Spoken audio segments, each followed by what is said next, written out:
안녕하세요. 풍성한 삶의 기초, 삶 그리스도를 의지한 자기 사랑, 여섯 번째 만남, 성령을 따라 사는 삶, 3장의 변화된 신분에 걸맞는 삶으로 이끄시는 성령님에 대해서 같이 얘기 나누겠습니다. 생각해 볼 질문, 우리는 아직도 배가 덜 죽어서요 라는 말을 자주 듣습니다. 이런 말이 어떤 면에서 잘못인지 생각해 보십시오. 그리스도인들 사이에서 아직도 제가 덜 죽어서요 라는 말을 자주 듣습니다. 이 말은 일부 맞는 면이 있지만 틀린 면이 더 많습니다. 이 말은 이런 뜻입니다. 아직도 제가 덜 죽어서 자꾸 죄를 짓네요. 제가 더 죽어야 하는데 아직도 이렇게 펄펄 살아있으니 어쩌겠어요 라는 뜻입니다. 자신을 좀 더 죽이면 더 성숙한 사람이 되리라고 믿는 것입니다. 그렇지 않습니다. 예를 들면 이런 생각은 영어를 열심히 하면 미국 사람이 된다고 생각하는 것과 비슷합니다. 밥을 먹을 때도 젓가락을 사용하지 않고 라면도 나이프와 포크로 먹으면 미국 사람이 될 것이라고 생각한다면 어떨까요? 하지만 그런다고 해서 미국 사람이 되지는 않습니다. 반면 일단 시민권을 얻으면 그 다음에는 영어가 좀 서툴러도 미국 사람이라는 사실에는 변함이 없습니다.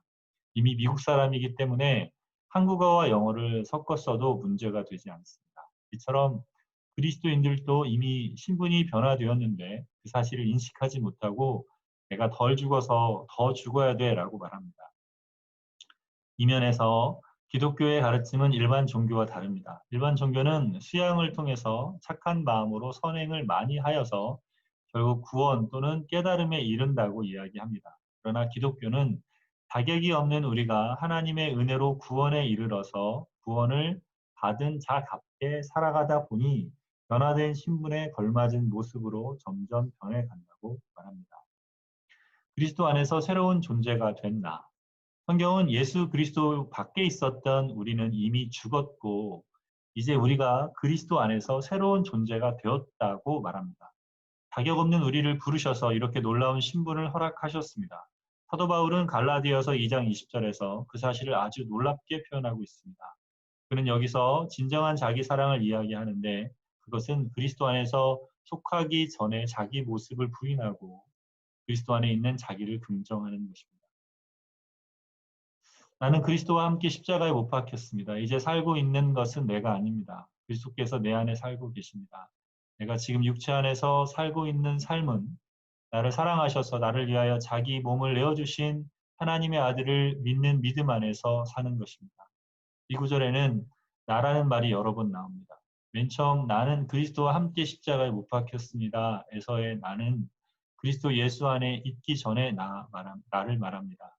이 나가 십자가에 못 박혔으므로 바울은 이제 살고 있는 것은 자신이 아니라 자기 속에 계신 그리스도라고 말합니다. 바울을 위해서 자기 아들을 보내시고 바울을 위해서 모든 것을 주신 그분을 믿는 믿음 안에서 산다는 말입니다.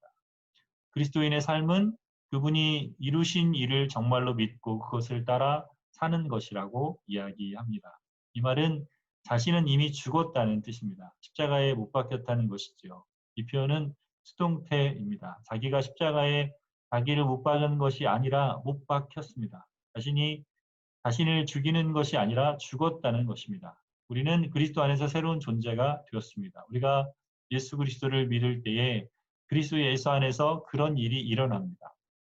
이것이 기독교의 진리입니다. 바울은 별로 한 것이 없는데 이미 그의 신분을 바꿔 버리셨습니다. 따라서 바울은 갈라디아서 2장 20절에서 지금 자신이 살고 있는 것은 단지 자신을 위해서 놀라운 일을 행하신 분을 위해 사는 것뿐이라고 그분을 믿고 따르는 것뿐이라고 고백합니다. 다시 말해서 우리가 우리 자신을 죽이는 것이 아니라 이미 죽었기 때문에 그 새로운 신분에 걸맞게 살아가려고 하는 것입니다. 제가 미국에 처음 가서 이민국을 통과할 때 얼마나 걱정을 많이 했는지 모릅니다. 이민국은 아주 불친절합니다. 불법 입국자들을 걸러내기 위해 세심하게 살펴보기 때문에 그곳에 가면 얼마나 조심스러운지 모릅니다.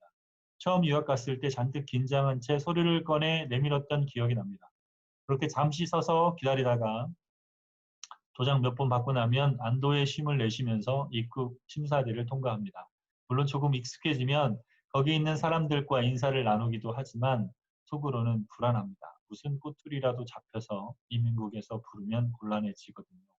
아무리 익숙한 척해도 저는 미국 시민이 아니라서 들어갈 때마다 늘 조심해야 합니다. 실제로 서류가 미비하다고 몇 번 끌려간 일도 있었습니다.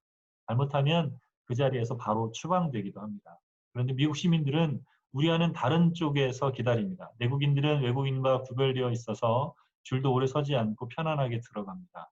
여권 색깔도 다릅니다. 이미 미국 신분을 가지고 있기 때문에 아주 자유롭고 자신이 있습니다. 그리스도인이 그런 존재입니다. 우리는 이미 새로운 신분을 가지고 있습니다. 영어도 잘하고 아주 세련된 척한다고 미국인이 되는 것이 아닌 것처럼 자신을 많이 죽여서 좀 괜찮아 보여야 그리스도인이 되는 것이 아닙니다. 이미 우리는 그리스도 안에서 완전히 바뀐 존재입니다. 그리스도인들은 이것을 주장하고 이 사실에 근거해서 살아야 합니다. 갈라디아서 2장 20절로 만든 찬양이 있습니다.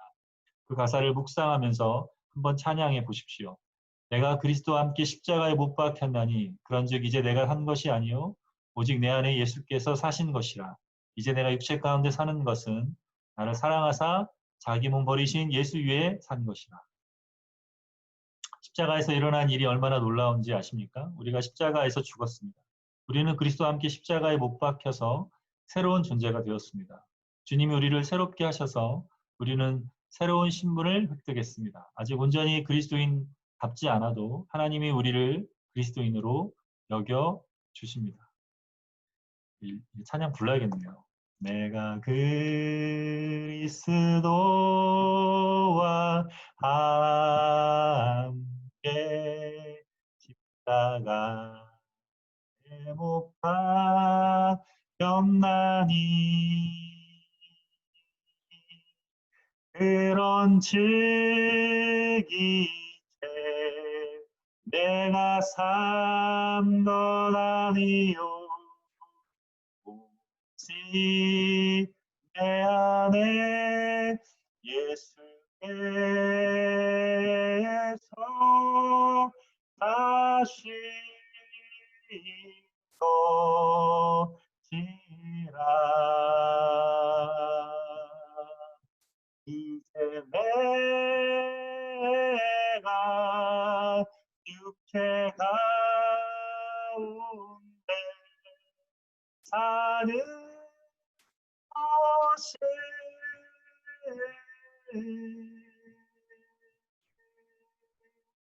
나를 사랑하사 자기 몸 버리신 예수 위에 산 것이라. 그분은 십자가에서 내 이름을 바꾸셨습니다. 부하에서 아들로, 거절에서 응답으로, 죄인에서 의인으로, 저주받던 자에게서 축복으로, 원수에서 연인으로, 한계에서 신부로 주님이 바꾸셨습니다. 내가 바꾸는 것이 아니라 주님이 바꾸어 주셨습니다. 이것이 하나님의 은혜입니다. 십자가에서라는 찬양이 우리의 고백이 되었으면 좋겠습니다. 십자가에서 그는 내 이름 바꾸셨네. 십자가에서 그는 내 이름 바꾸셨네. 고아에서 아들로, 거절에서 용납으로, 죄인에서 의인으로 바꾸어 주셨네. 십자가에서 그는 내 이름 바꾸어 주셨네. 십자가에서 그는 내 이름 바꾸셨네. 저주에서 축복으로, 원수에서 연인으로, 상계에서 신부로 바꾸어 주셨네. 십자가에서 그는 내 이름 바꾸셨네. 십자가에서 그는 내 이름 바꾸셨네. 그리스도인에게 주어진 축복, 보혜사 성령. 그런데 사도 바울은 이렇게 그리스도 안에서 이루어진 놀라운 일을 이야기하는 데서 그치지 않습니다. 그는 고린도전서 3장 16절에서 십자가에서 이루어진 일을 진심으로 받아들인 사람에게는 놀라운 축복이 임한다고 말합니다. 그 내용은 사실 예수님이 요한복음 14장 16절에서 이미 말씀하셨던 것입니다. 여러분은 하나님의 성전이며 하나님의 성령이 여러분 안에 거하신다는 것을 알지 못합니까?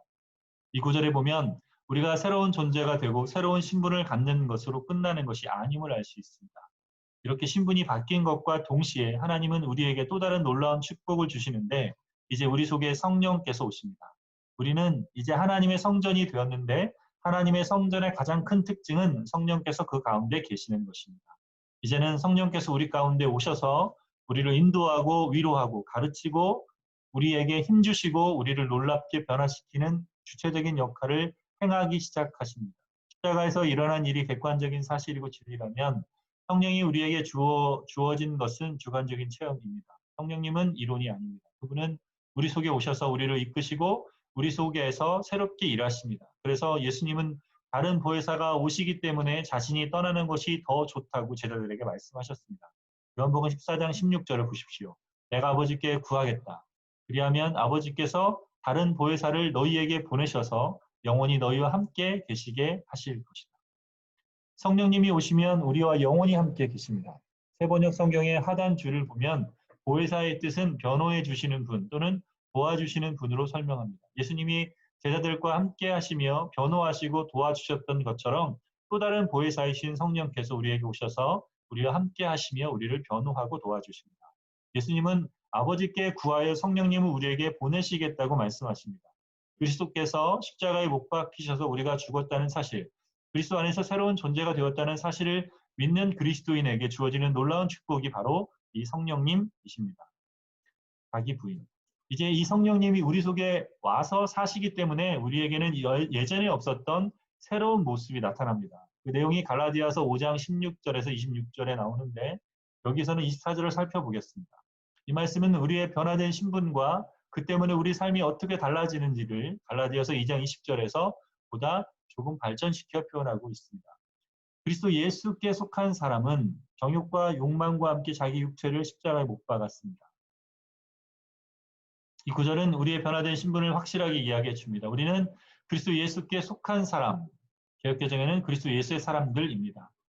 안디옥 교회에서 처음으로 얻은 그리스도인이라는 단어는 헬라어로 크리스티아노스인데 그리스도에게 속한 자 또는 그리스도의 것이라는 뜻입니다. 그리스도 예수께 속한 사람을 다른 말로 하면 그리스도인입니다. 이제 예수를 따라가는 그분께 속한 그분의 소유된 그분의 사랑하는 자가 되었습니다. 그런데 그리스도께 속한 사람은 정욕과 욕망과 함께 자기 육체를 십자가에 못 박았습니다. 라고 말합니다. 앞에 갈라디아서에서 우리가 그리스도와 함께 십자가에 못 박혔다고 할 때에는 우리의 신분이 바뀌었다는 뜻이었습니다.